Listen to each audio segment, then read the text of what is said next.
বন্ধুরা, যাচ্ছি আসামের গুয়াহাটি থেকে নিউ জলপাইগুড়ি। তবে তার আগে আসাম ভ্রমণ সম্পর্কে একটু বলতে চাই। আমার জীবনে আসাম ভ্রমণ দারুণ এক অভিজ্ঞতা। কামরূপ কামাখ্যা মন্দির দর্শন ছিল অনন্য।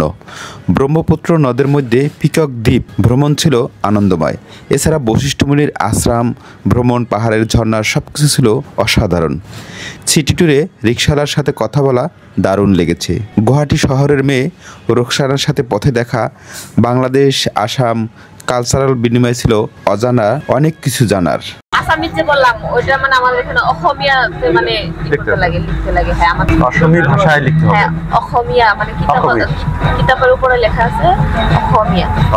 এটা হলো 500 টাকা। এই যে এটা তো মুজিবুর না, শেখ মুজিবুর না? হ্যাঁ, 500 টাকা না? হ্যাঁ, 500 মানে 500। আমার বড় হলে এরকম হতো না। না, আমরা বলতাম 500 টাকা। এটা আমারে তোমার নাম কি? মতুরাম দা। বাংলাদেশ থেকে এসেছে আমাদের আসামে ঘুরতে। দাদা এটা আমাকে এটা আমার সারা জীবন মনে থাকবে।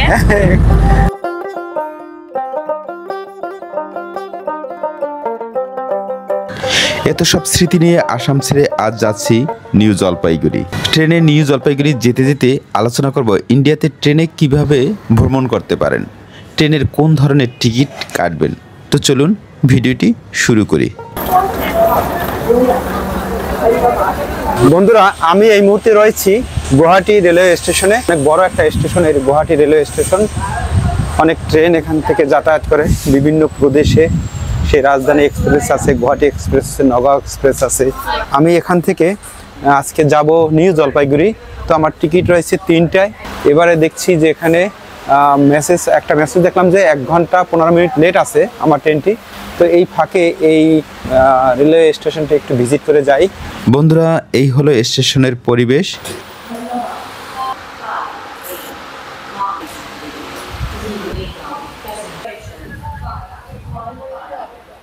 মালবাহী গাড়ি এই মুহূর্তে এদিকে যাত্রী খুবই কম। আর দেখুন এখানের লেখাগুলা, অর্থাৎ অসমীয় চলন্ত সিঁড়ি। আর এখানে লেখা জল জীবন মিশন, অর্থাৎ একটা প্রজেক্ট এই টাইপের। কিভাবে লেখাগুলো দেখুন।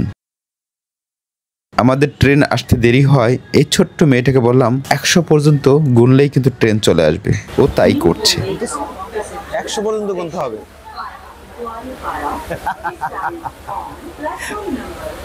অবশেষে 2 ঘন্টা অপেক্ষা করার পর আমাদের নগাঁও এক্সপ্রেস ট্রেনটি চলে আসলো।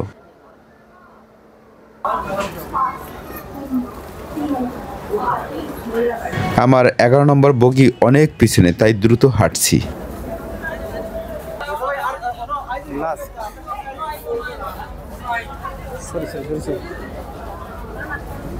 কেবল S4, আমার নম্বর S11। তো এটা একদম পিছের দিকে রয়েছে। নগাঁও এক্সপ্রেস। এই মুহূর্তে আছি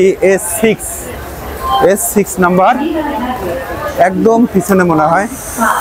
দেখি আগাই যাচ্ছি। তাহলে S7 কাটিয়ে যাচ্ছি। S9। কত বড় ট্রেন! ট্রেনটা কতক্ষণ দাঁড়াবে ঠিক জানি না, তবে হেঁটে হেঁটে এগিয়ে যাচ্ছি। হ্যাঁ, S11।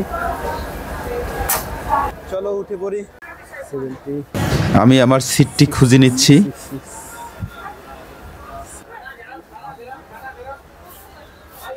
67, 68, 61, 64। Wow. 64 না?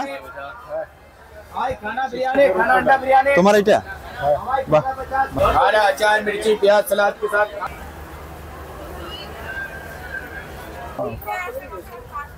আর এদিকে আছে 3টা, একটা নিচে একটা। আমি পাশের সিটের যাত্রীর সাথে গল্প করছি। সে যাবে আরো 2 দিনের পথ, কিন্তু সিট পেয়েছে একটা সিটের অর্ধেক, যা আমাকে বুঝাচ্ছে।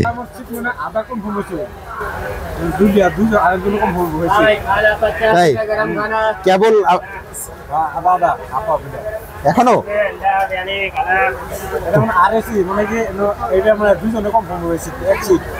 দুজনে কনফার্ম। আমার আধা ওর আধা। এটা ওই স্টেশন থেকে বলে দেয়। আরএসি বলে আরএসি মানে কি আলাদা দুই ভাগ করব লাগবে অ্যাকচুয়ালি আরএসি আমি জানি না।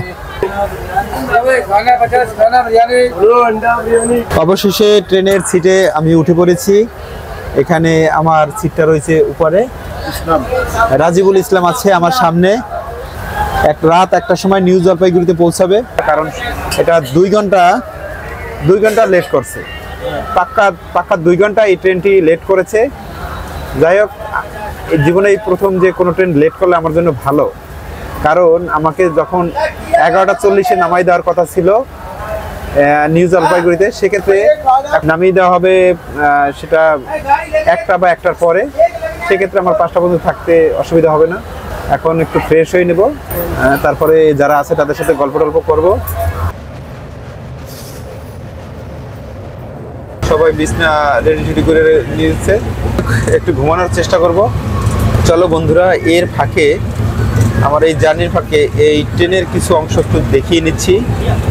এখন রাত আছে, তাই পাশের হয়তো দৃশ্য দেখাতে পারবো না।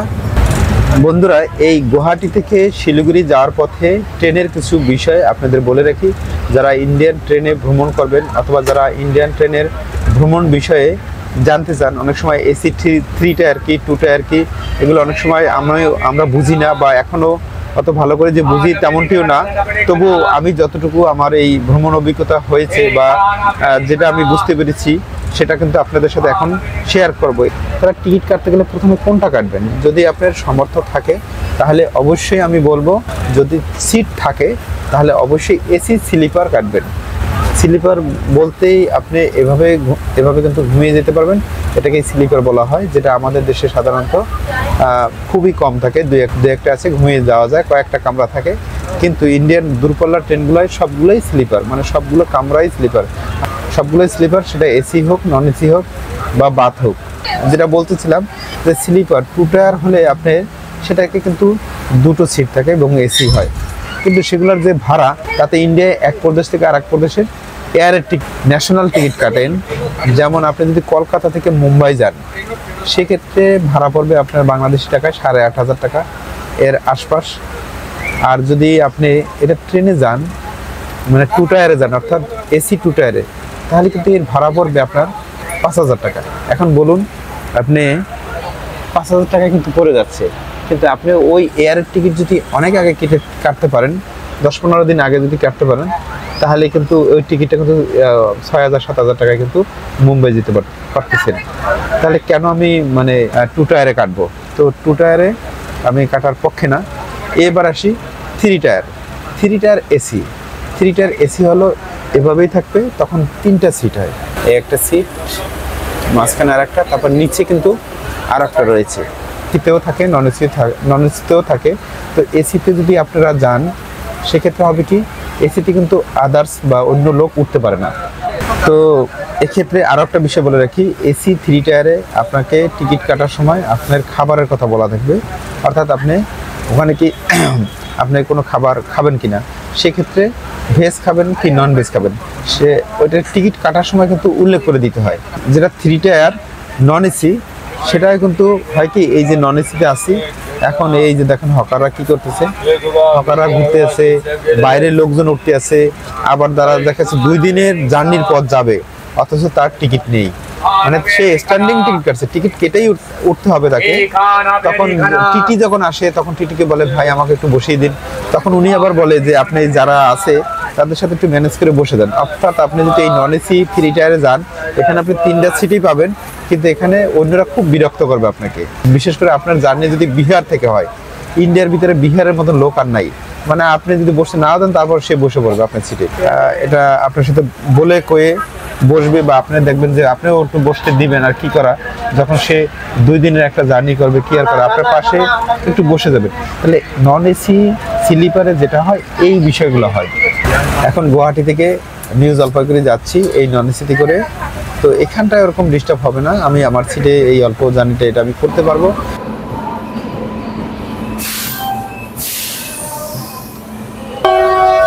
আমি যখন নিউ জলপাইগুড়িতে এসে পৌঁছাই, তখন নিউ জলপাইগুড়িতে বৃষ্টি হচ্ছে। এই হলো আমার সেই নগাঁও এক্সপ্রেস, যেটি 2 ঘন্টা 39 মিনিট লেট করে এখন 2:15 নিউ জলপাইগুড়িতে এসে পৌঁছেছে। এখন ঘড়িতে বাজে 2:15। বাকিটা সময় অর্থাৎ আমাকে 5টা পর্যন্ত অপেক্ষা করতে হবে, কারণ এখন অনেক রাত। গ্যাংটকের গাড়ি হয়তো 5টার পর থেকে পেয়ে যাব, তাই এই সময়টা আমি এই রেলওয়ে স্টেশনে কাটিয়ে দেব।